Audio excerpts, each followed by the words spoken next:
دو پڑوسی ملک اسلامی جمہوریہ پاکستان اور اسلامی جمہوریہ ایران دنیا کی دو شاید واحد ریاستیں ہیں جو اسلامی جمہوریہ کے نام سے جانی جاتی ہیں۔ ایران نے پاکستان پر ڈرون حملہ کیا اور پاکستان نے بھی اس کا جواب دیا۔ یہ کوئی چھوٹی کھیل نہیں ہے۔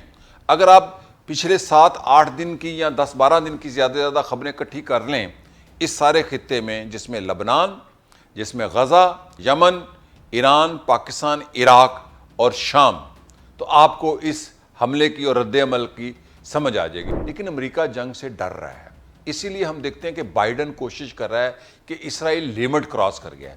اسرائیلی یہ سمجھتے ہیں کہ اب وقت آ گیا کہ غزہ کو خالی کیا جائے اور یہاں سے 20 لاکھ لوگوں کو بے گھر کیا جائے۔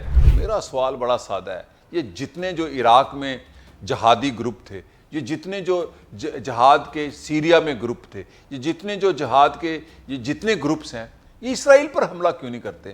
پاکستان خبر ٹی وی کے ویڈیوز دیکھنے کے لیے ہمارا چینل سبسکرائب کریں اور بیل آئیکن پر کلک کریں تاکہ آپ ہماری آنے والی ویڈیوز دیکھ سکیں۔ دیکھتے رہیں پاکستان خبر ٹی وی۔ السلام علیکم، میں ہوں فاروق سہیل گوئندی اپنے ولاگ پولیٹیکل کینوس کے ساتھ۔ ایران پاکستان کا تنازع، ایران نے پاکستان پر ڈرون حملہ کیا اور پاکستان نے بھی اس کا جواب دیا۔ ایران کا یہ الزام کہ پاکستان میں جو ایران کی دہشت گرد اور ایران کی علیحدگی پسند تحریک ہے جیش العدل کے لوگوں نے پاکستان میں کیمپ بنا رکھا ہے، اس پر ڈرون حملہ کیا اور پاکستان نے اس کے جواب میں حملہ کر دیا۔ دو پڑوسی ملک اسلامی جمہوریہ پاکستان اور اسلامی جمہوریہ ایران دنیا کی دو شاید واحد ریاستیں ہیں جو اسلامی جمہوریہ کے نام سے جانی جاتی ہیں۔ پوری دنیا کی بڑی خبروں میں سب سے بڑی خبر یہی ہے آج کی۔ امریکہ کے آپ نشریاتی ادارے دیکھ لیں، اخبار دیکھ لیں، یورپ کے دیکھ لیں، عرب دنیا کے، یہ بہت سینسٹیو معاملہ ہے۔ اور یہ کیوں ہوا ہے؟ پہلے تو بات یہ ہے کہ ایران نے یہ غلطی کی۔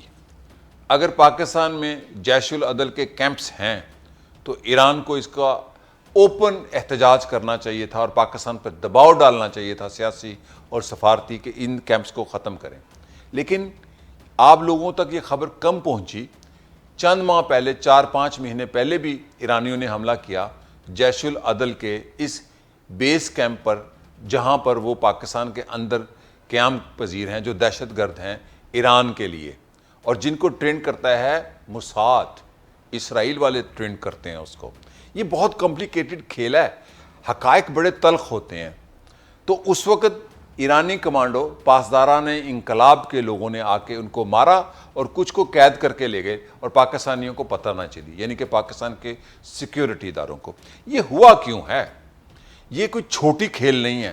اگر آپ پچھلے 7-8 دن کی یا 10-12 دن کی زیادہ سے زیادہ خبریں اکٹھی کر لیں اس سارے خطے میں، جس میں لبنان، جس میں غزہ، جس میں یمن، ایران، پاکستان، عراق اور شام، تو آپ کو اس حملے کی اور رد عمل کی سمجھ آ جائے گی۔ ہوا یہ ہے کہ یمن کے حوثی جو مزاحمت کار ہیں، جن کو امریکہ سپورٹ کرتا ہے، انہوں نے 8 بحری جہازوں پر حملے کیے ہیں، امریکی، برطانوی اور دوسرے اسرائیلی بحری جہازوں پہ۔ اور جو ان حملوں کے دوران 3 کے 4 دن یہ جو خلیج فارس کا روٹ ہے سارا بند رہا ہے، جہاں سے پوری دنیا کو تیل جاتا ہے، تقریباً 50-60% آئل کی یہاں سے سپلائی ہوتی ہے۔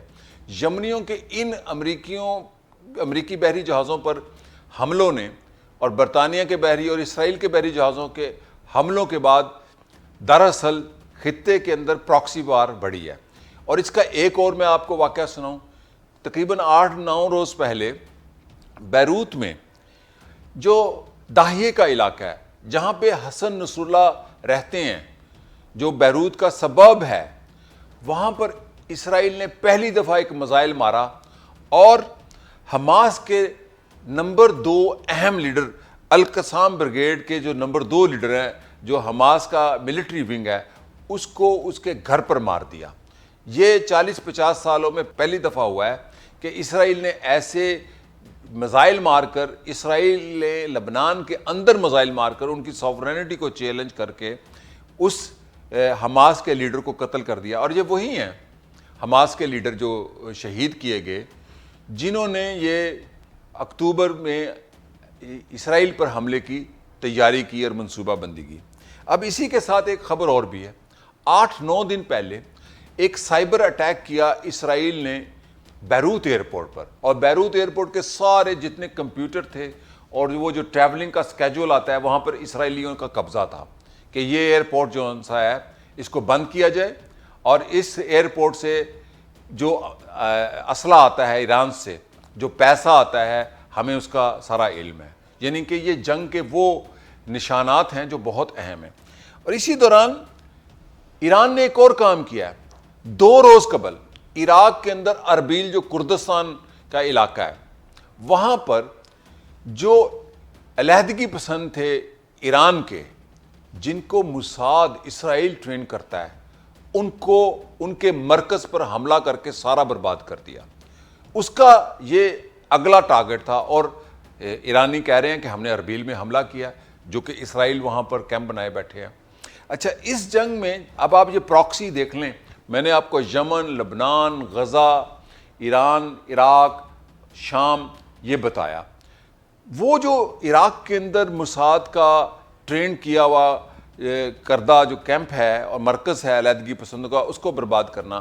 اسی کا ساتھ جو داعش ہے، جو کہ جیش العدل کی ساتھی ہے، انہوں نے کہا ہم ایران پر حملہ کریں گے. میرا سوال بڑا سادہ ہے. یہ جتنے جو عراق میں جہادی گروپ تھے، یہ جتنے جو جہاد کے سیریا میں گروپ تھے، یہ جتنے جو جہاد کے یہ جتنے گروپس ہیں، یہ اسرائیل پر حملہ کیوں نہیں کرتے؟ یہ پاکستان پر حملہ کیوں کرتے ہیں؟ یہ ایران پر حملہ کیوں کرتے ہیں؟ یہ شام پر حملہ کیوں کرتے ہیں؟ یقیناً یہ اس خطے کو ڈیسٹیبلائز کرنا چاہتے ہیں. اب ہوا کیا ہے؟ ہوا یہ ہے، فوری طور پر چین نے مداخلت کی ہے اور پاکستان ایران کو یہ کہا ہے کہ آپ مذاکرات کے ساتھ معاملہ طے کریں. میرا تجزیہ یہ ہے کہ امریکہ اس وقت اس جنگ کو نہیں پھیلنے دینے کا خواہاں. اس کی وجہ یہ ہے کہ اسرائیل کے اندر جو حکومت ہے وہ دائیں بازو کی حکومت نہیں ہے. فیشزم اپنی بڑی بھرپور شکل میں وہاں پر نظر آ رہا ہے. اگر آپ ہٹلر کا جرمنی دیکھنا چاہتے ہیں، اگر آپ نازیزم دیکھنا چاہتے ہیں، تو آج کا اسرائیل اور آج کی حکومت دیکھ لیں. ایک اسرائیلی وزیر نے تو کل یہ کہا ہے کہ اب وقت آ گیا ہے کہ ہم لبنان پر حملہ کر دیں اور حزب اللہ کو بالکل تہس نیس کر کے اور بالکل برباد کر دیں. بڑے جنگ کا اس نے اعلان کرنے کا خواہش کیا کہ یہ ایک کیبنٹ منسٹر نے کہا ہے. لیکن امریکہ جنگ سے ڈر رہا ہے. اسی لیے ہم دیکھتے ہیں کہ بائیڈن کوشش کر رہا ہے کہ اسرائیل لیمٹ کراس کر گیا ہے. اسرائیلی یہ سمجھتے ہیں کہ اب وقت آ گیا کہ غزہ کو خالی کیا جائے اور یہاں سے 20 لاکھ لوگوں کو بے گھر کیا جائے اور فلسطین کو ایکسپینڈ کیا جائے. ایسے میں جیش العدل کا وہاں پر کیمپ ہونا اور اس سے خبر بننا، اس پر ایران کا حملہ ہونا، یہ آپ کو سارے سوالوں کے جواب نہ سمجھ آ رہے ہیں. چونکہ پاکستان اس وقت اسرائیل کے اس سارے جو گڑبڑ کر رہا ہے خطے میں، اس ساری جنگ میں پاکستان ایک نیوٹرل کردار ادا کرتے ہوئے سعودی عرب کے ساتھ ہو گیا. لیکن افسوس کی بات یہ ہے کہ ایران کے اوپر پاکستان نے جو حملہ جوابی کیا ہے، یہ کوئی حل یہ بھی نہیں ہے. سفارتی دباؤ حل تھا. آج افغانستان جیسا ملک ریلوے لائن بنانے میں کامیاب ہو گیا. چینی بنا رہے ہیں اس ریلوے لائن کو، جو ریلوے لائن ایران سے گزر کر سینٹرل ایشیا تک جائے گی اور یورپ تک افغانستان جڑنے جا رہا ہے. سڑک بنا رہے ہیں. یہ رستہ تو نہیں روک رہے ہیں جو پوری دنیا میں ٹریڈ روٹ بننے جا رہا تھا. پاکستان کے اندر سے ایک نئے ٹریڈ روٹ کی بات ہو رہی تھی کہ ایران سے گزر کر ہم یورپ تک جائیں. یقیناً اسی لیے امریکہ ایک طرف تو خائف یہ ہے کہ یہ جنگ نہ پھیل جائے. اگر جنگ پھیل گئی تو امریکہ کو یہ پورا یقین ہے کہ اس جنگ میں ایک بڑا محاذ بنے گا. اس محاذ میں کون ہو سکتا ہے؟ یہ میں آپ کو اپنے مطالعے، اپنے مشاہدے، اپنے تجربے کی بنیاد پہ کہہ رہا ہوں. اس بڑے محاذ میں اگر اسرائیل جو بڑی جنگ کرنا چاہتا ہے، ایران، پاکستان، ترکی، روس اور چین ایک طرف ہوں گے. اس لیے امریکہ ایک حد تک جانا چاہ رہا تھا، اسرائیل اس حد سے آگے جانا چاہ رہا ہے. ایسے میں اب ہوا یہ ہے کہ چین ایک ثالث کے طور پر ابھر کر سامنے آیا ہے اور ایک ثالث میرے شاید اس ولاگ کے نشر ہونے تک آپ کے سامنے آئے گا، وہ ہے ترکی۔ ترکی اس خطے کی بیلنسنگ پاور ہے اس پورے مڈل ایسٹ کی۔ سعودی عرب ایک بیلنسنگ پاور ہے، اور پاکستان کا کرائم یہ ہے کہ پاکستان سعودی عرب کے بہت قریب ہوا ہے۔ وہ جو غلط فہمیاں پیدا ہوئی تھیں 4-5 سال پہلے، وہ دور ہو گئی ہیں۔ یہ جنگ کون چاہتا ہے؟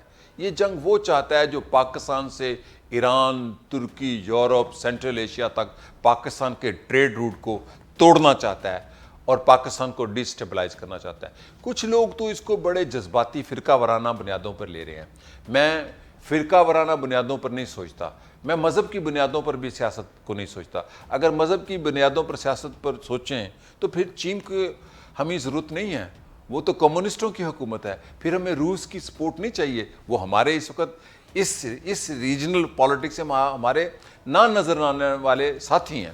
تو میں تو انسانی بنیادوں پر اور پاکستانی بنیادوں پر سوچتا ہوں، اور تجزیہ بھی اسی لیے غیر جذباتی کرنا چاہتا ہوں، حقائق کی بنیاد پر، کہ پاکستان کو اس وقت بالکل اسرائیل کی مخالفت کرنی چاہیے، ایران سے تعلقات بالکل بحال رکھنے چاہیے جیسے سعودی عرب کے ساتھ ہیں، اور چین اور ترکی کی مدد لے کے، یہ میں بالکل اہم بات کر رہا ہوں، چین اور ترکی کی مدد لے کر اس مسئلے کو، ایران کے ساتھ تعلقات کو بحال کرنا ہوگا۔ اور ویسے آخر میں بتا جاؤں کہ یہ سارا دباؤ ہے، مجھے پوری امید ہے میری معلومات کے مطابق تعلقات خراب نہیں ہوں گے، اور پاکستان ایران جلد ہی سفارتی تعلقات بحال کریں گے، اور وہ جو اس خطے کو ڈی سٹیبلائز کرنا چاہتے ہیں وہ ناکام ہوں گے۔ لیکن جنگ کے جو میں نے آپ کو نقطے بتائے ہیں، یمن، غزہ، لبنان، ایران، پاکستان، سعودی عربیہ، یہ جو 3-4 واقعات میں نے آپ کو جوڑ کے بتائے ہیں وہ ہیں، اور یہ پراکسی وار جلدی ختم ہونا چاہیے۔ پاکستان کوئی کمزور ریاست نہیں ہے، بڑی طاقتور ریاست ہے۔ پاکستان اپنی طاقت پر یقین کر لے، سیاسی طاقت پر، یہ ایٹم بم کی طاقت کو میں طاقت نہیں سمجھتا، پاکستان اپنی پولیٹیکل ول پر یقین کر لے، تو یہ ساری طاقتیں جو پاکستان کو، جو ایران کو، جو ترکی کو، جو عراق کو، جو شام کو، جو سعودی عرب کو تباہ کرنے پر تلی ہوئی ہیں، پاکستان مسئلے کے حل کے لیے اپنا اہم کردار ادا کرے اور کر سکتا ہے۔ اسی کے ساتھ میں اجازت چاہوں گا۔ شکریہ اور خدا حافظ۔